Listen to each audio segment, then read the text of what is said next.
What's up, nerds? It's Shane with Guys That Magic, and today I'm with Hunter. Say what up, dude. What's up? We're going to go over your $300 upgrade for Planeswalker Party. This would be a sequel to your 100. Down in the description, you can find the link to the $100 video. Hunter will go over all of his ads, his cuts, all in depth. It's all going to be great. But that was the past. Let's look to the future, Hunter. Before we get started, let's just talk about your commander, maybe see what he's going to do for you, and we'll go from there.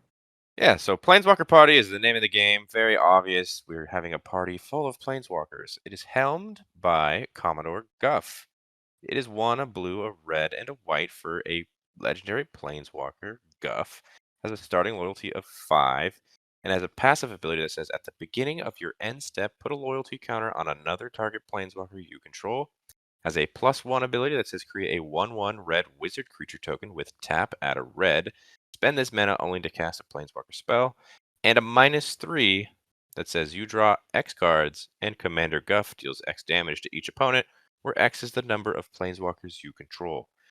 Obviously, Commodore Guff can be your commander. And he is our commander. That's what we're sticking with. Like I said, the whole name of the game is to put as many Planeswalkers on the field as possible, get a bunch of token creatures to protect, and make all those powerful Planeswalker abilities win the game. The only downside I see with this deck is Commodore Guff is just a little slow. When he comes down, if you don't have another Planeswalker, his passive ability doesn't trigger on himself. And also his +1 only taps those guys for red instead of all 3 colors that he is. And they don't have haste, so they can't do it right away. Just a bit slow, but the deck itself is still a lot of fun, and I'm very excited to talk about these additions. I heard that, so we're playing Super Friends. Got it. Super Friends, Commodore Guff style. Super Guff Friends. Well, before we jump into your 300 editions, right now we'll throw up all the 100 editions. These are all cards that you loved for your 100, and we're going to be bringing them over from the 100. Yep, every single one you see on the screen, sticking to it. I love these cards. They're staying in the deck. And if you want to see his in-depth analysis of all these, the description once again will be a link to the video. Check it out. But we're on the 300, dude. So why don't we just jump into some of these additions?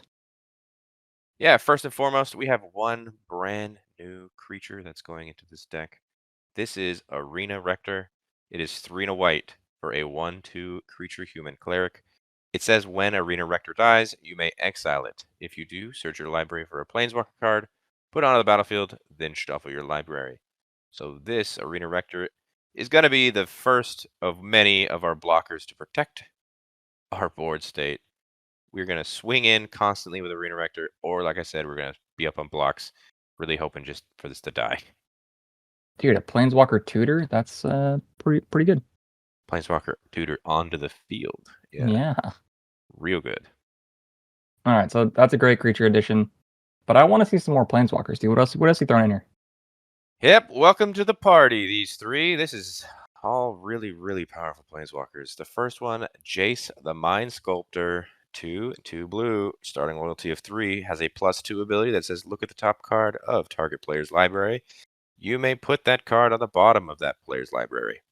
A 0 ability that says draw 3 cards, then put 2 cards from your hand on top of your library in any order. A -1 that says return target creature to its owner's hand. And a -12 that says exile all cards from target player's library, then that player shuffles their hand into their library. If you can get to that -12, it is devastating. It's pretty much game over for that player. Yeah, Jace, he's my homie, dude. This is probably one of my favorite Planeswalkers of all time, and I love this edition. This might be the most powerful Jace Planeswalker they've ever printed. The Mind Sculptor? Yeah. The Mind Sculptor? Yes. He makes this deck hum. It's we're gonna be churning through our deck, we're gonna be drawing a bunch of cards. Jace fits in perfectly. Awesome. And if we get to that -12, like I said, devastating. Teferi, Time Raveler. 1, a white and a blue for a starting loyalty of 4. Has a passive ability that says each opponent can cast spells only anytime they can cast a sorcery. It has a +1 that says until your next turn, you may cast sorcery spells as though they had flash. And a -3 that says return up to 1 target artifact, creature, or enchantment to its owner's hand. Draw a card. So again, we threw in 3 Teferis last video. We're throwing in the final Teferi in this one. This one is so good. Just Interaction on our turn just does not exist. Yeah, the stacks E Teferi is extremely annoying to play against. It's so good. And the big, the bad, the colorless Ugin, the Spirit Dragon. 8 generic mana for 7 loyalty. It has a +2 that says Ugin, the Spirit Dragon deals 3 damage to any target.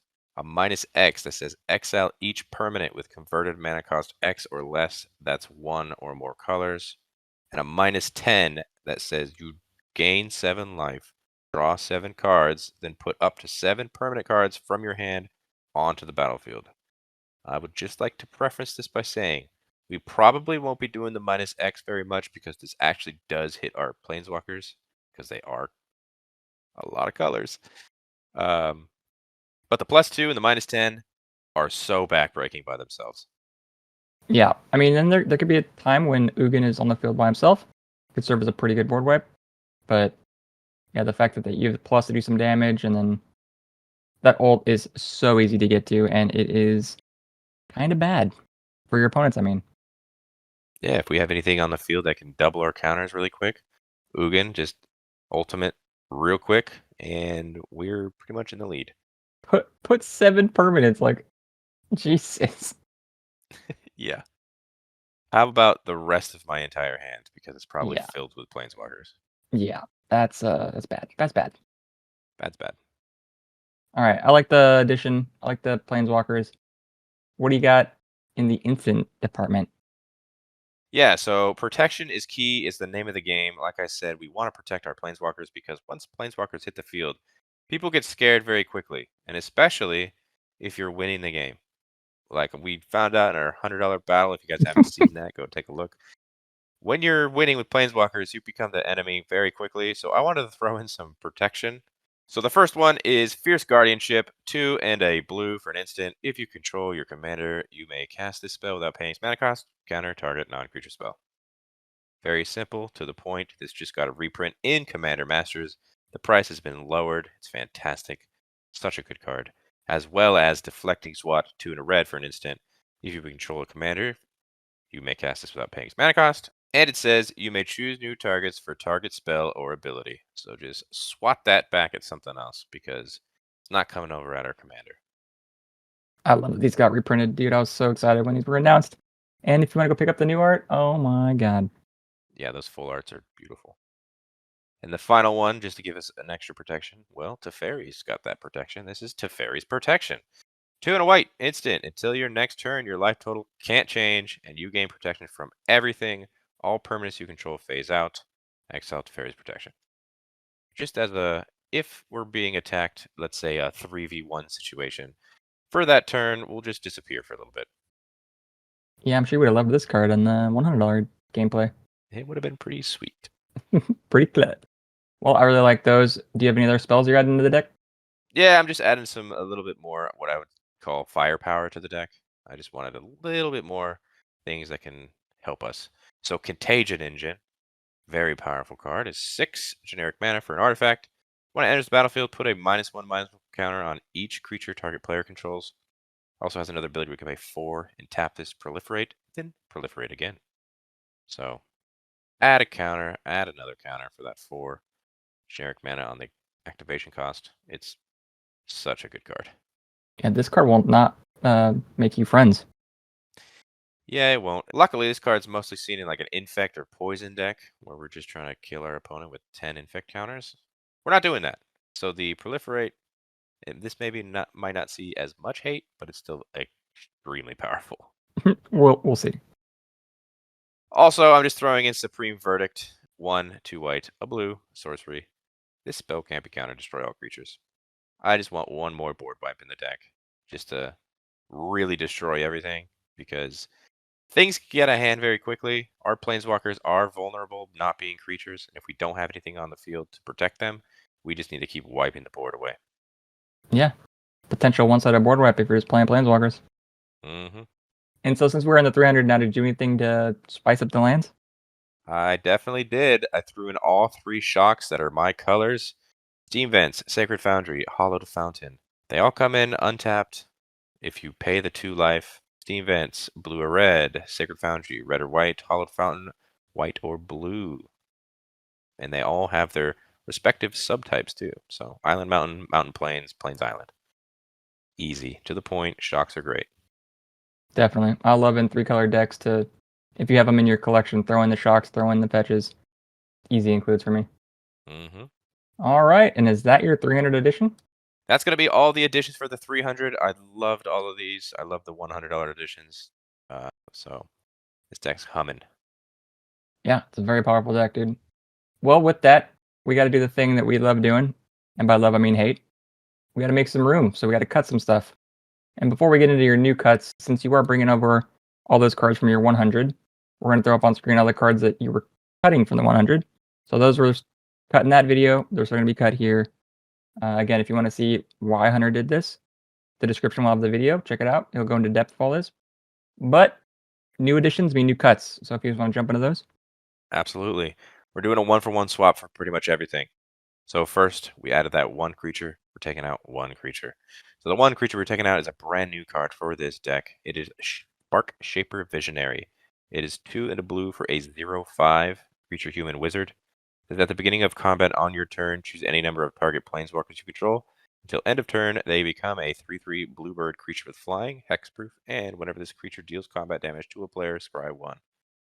While that ability is pretty cool, making our planeswalkers into 3/3 birds that can potentially scry if they can connect, there's no guarantee that they can connect. So we're just making them into birds just for the beginning of combat, and this is just a 0/5, so it doesn't really do any damage. I mean, it can potentially block, but if we're playing against Eldrazi's and pumped out slivers, it's not going to be very strong. Yeah, you know what? I also kind of like the fact that your creature you're adding is just going to go up and tutor for any planeswalker you want. So that's good. Absolutely. So that's the one creature you're removing for your one creature. You did show us 3 planeswalkers. What about that? Yep, so the 3 planeswalkers I am removing.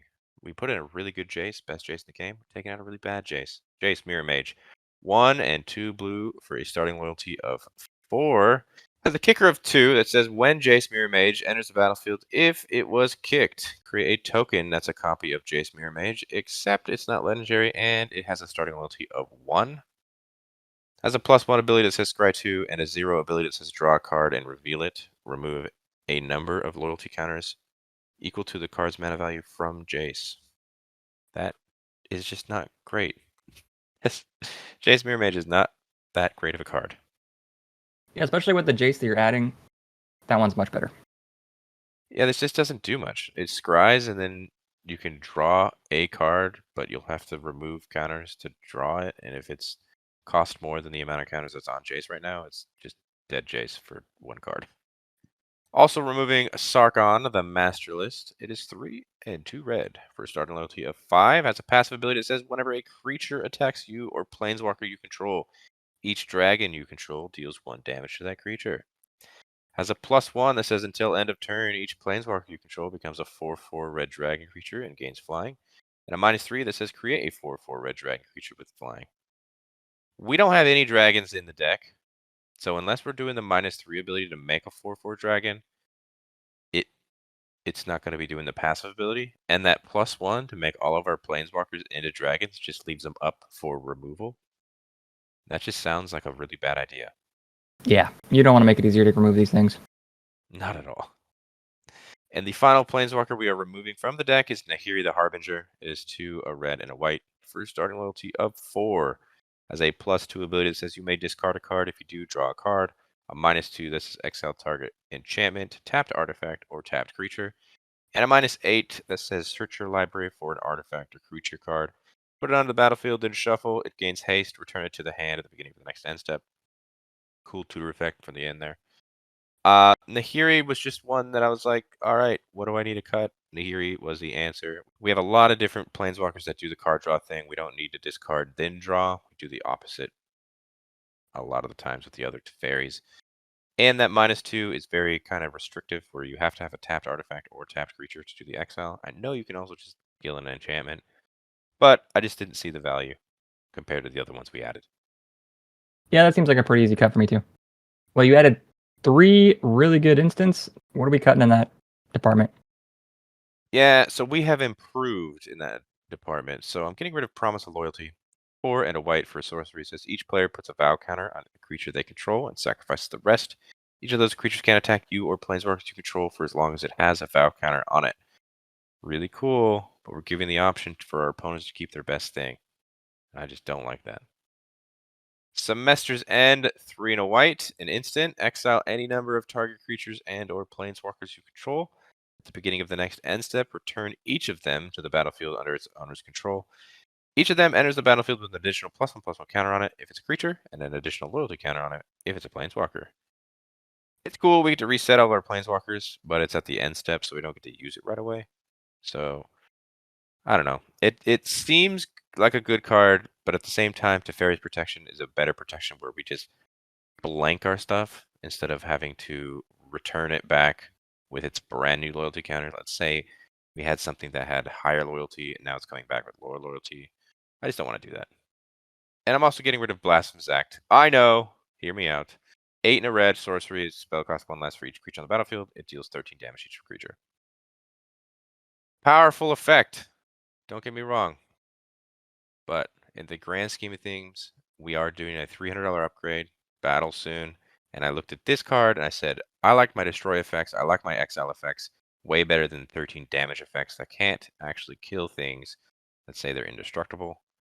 And if they're big enough, let's say Eldrazi or Slivers, it might be over 13 toughness, which in that case also just doesn't do anything.